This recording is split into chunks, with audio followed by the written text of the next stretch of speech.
श्री स्वामी समर्थ. प्रारब्ध म्हणजे काय हे जेव्हा लक्ष्मणाने श्रीरामांना विचारलं तेव्हा त्यांनी असे उत्तर दिलं. तीच फक्त इथे सांगते. प्रारब्ध म्हणजेच जे काहीही प्रयत्न न करता मिळतं आणि कितीही प्रयत्न केले तरीही मिळत नाही, ते म्हणजे प्रारब्ध. त्यामुळे तुम्ही जे काही वाट्याला येत आहे त्यामध्ये समाधानी असणं जास्त गरजेचं आहे.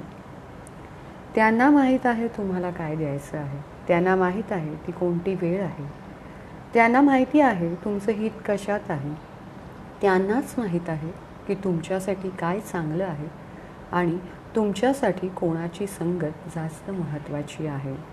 त्यामुळे जे तुमच्यासोबत आता आहे त्याला तुमचं प्रारब्ध माना, त्याला एक्सेप्ट करा आणि मनापासून त्या गोष्टी आत्मसात करा.